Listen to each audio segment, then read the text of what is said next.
Hello there, Playtendoguy here, and welcome to my review of Bravely Second. People who love the old school Final Fantasy have probably felt a bit left out with the most recent entries, and with the 15th game from the franchise and Final Fantasy VII Remake taking on a real-time approach, instead of using the turn-based formula of old, the trend is going to continue. Cue Square Enix bringing out Bravely Default in 2013.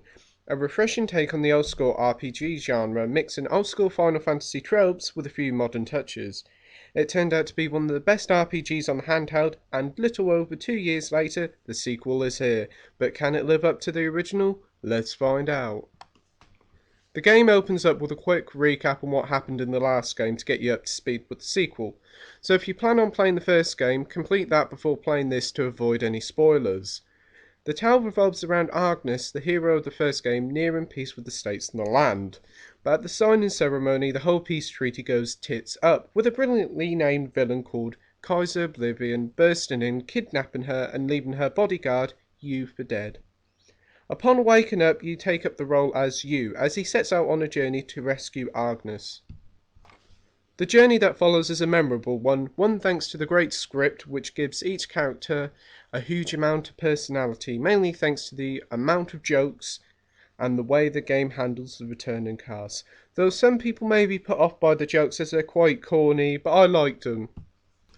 Now time to talk about the main reason why Bravely Second is so great, the gameplay. Throughout the 40-hour plus adventure you'll be fighting loads of foes, so it's a good thing the fighting system is great. Bravely Second has your standard turn-based moves like attacks, spells and items, but there's a few things that spices the game up to make it feel very refreshing. Each move costs 1 Brave Point, BP for short, but after each turn you regain a BP. But here's the clever part, you can save your BP up by selecting default, in which your character defends and you gain an extra BP. Each character can save up to 4 BP, and when you're ready you can select Brave and spend all your BP to unleash a flurry of attacks. It's a clever system that works really well. The game encourages you to use this, wait 3 turns and attack several times. But when you add in your buffs, spells and various other moves, it adds quite a fair bit of strategy to it. Also adding a bit of variety and returning from the original is the job system. You start off as a jack-of-all-trades freelancer, but you can swap between many different job types once you unlock them. There are around 30 different jobs in the game, varying from thieves, rangers, ninjas, to some rather bizarre and hilarious jobs such as the patisseries, which can damage enemies with poison bakes and cakes. You earn these jobs by defeating various boss-like characters doing the main storyline, but there's a fair amount that will still be unlockable via subquests, and that's not a bad thing. Bravely Second also includes the awesome features of speeding battles up so you're not waiting around for an enemy's turn, to save him mostly anywhere, and also, the most importantly, changing the enemy spawn rate, which is an absolute master that allows you to either have a grind fest or get to your objective without any interruptions. Another new feature is Bring It On, where if you defeat all the enemies on the screen in one turn, you have the chance to fight them again, but with an XP boost. The only catch is your BP won't regenerate, so you have to plan ahead, and it offers a great risk-reward strategy to what essentially is grinding.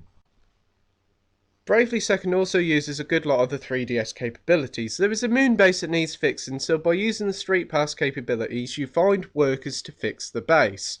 Another great feature is that you can call upon a friend from your friend list to help you in battle.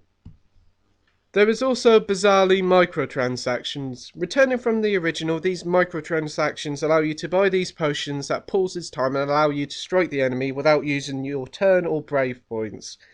It's essentially a get out of jail free card, but why should you pay for that?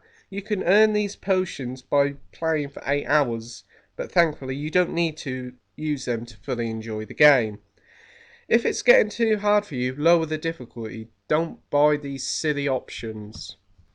Now for the soundtrack, and in my opinion, I thought the original soundtrack was nothing short of amazing.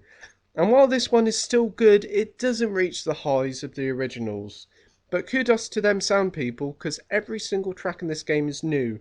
They could have done a new Super Mario Bros. And put all the original music in, and Bob's your uncle, but no, they took their time and made another soundtrack. Good on ya. Graphics now, and the beautiful hand-painted art style from the original returns, and even though it's on the same graphics engine, it looks better than ever. especially in the towns with all the layers, and looking at all these landscapes in 3D looks amazing. The characters and monsters still look great, and the designs certainly bring them to life. Now time to wrap things up with a conclusion. Bravely Second is a welcome return to Luxembourg with a strong combat system, the brilliant Brave default system, and the massive range of jobs on offer. The amazing hand-drawn art style returns, and it's better than ever. The story and script is pretty good, though some may be put off by the game's attempt at humour. And microtransactions don't ruin the game, but it's a stupid inclusion overall. But in all honesty, Bravely Second is an amazing RPG, and anybody with a 3DS should get hold of it. It gets an amazing 9 out of 10.